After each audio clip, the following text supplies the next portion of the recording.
recently wrote that the crisis in Texas should serve as a wake-up call. What are the core issues here? Well, Craig, you can think of power, just like you heard from that Texas official, as a balance between supply and demand. And what we've seen in Texas is a real 1-2 punch of unprecedented demand for electricity as Texans are trying to heat their homes, as well as a lack of supply caused by these generators going offline. Now, grid operators, they plan meticulously for this kind of situation. They say, on the coldest day of the year, how much power do we anticipate Texans are going to need, and can we make sure that we have enough electricity for them? But what we saw here was demand go far higher than what the operators of Texas's electricity grid had expected. And then we saw about 34 megawatts at one point in time of power go offline that they had not anticipated. Now, some of that, as we heard from Morgan, was related to wind turbines going offline and freezing over. But really, renewable energy sources only make up about a quarter of the energy supply in Texas, and a much larger percent of the problem had to do with these natural gas and other fossil fuel plants going offline, unable to operate. And as a result, there simply wasn't enough power to deliver it to all the Texans who were needing it at the time they most critically needed to have power for their homes. One of the first things, Josh, as you know, that President Biden did when he took office was sign this executive order that set a goal to emit zero carbon emissions from U.S. power generators by 2035.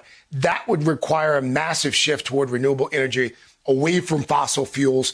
In your reporting, though, you point out that these fossil fuels tend to be the go-to sources for backup power. What does a crisis like this mean for the future of green energy?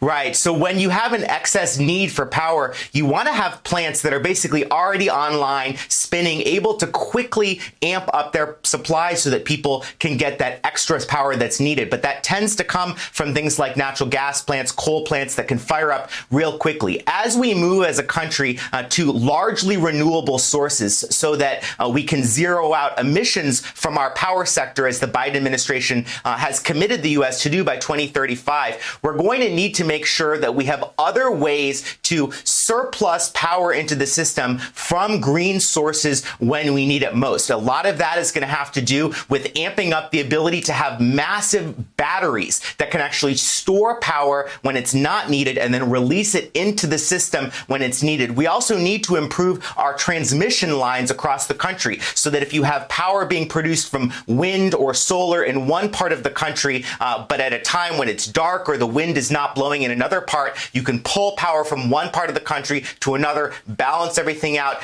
make sure nobody goes without power the way we're seeing in Texas, Craig. Hey, thanks for watching our YouTube channel. You should know that you can follow today's top stories and breaking news and catch up on your favorite MSNBC shows all in one place. Download the NBC News app today.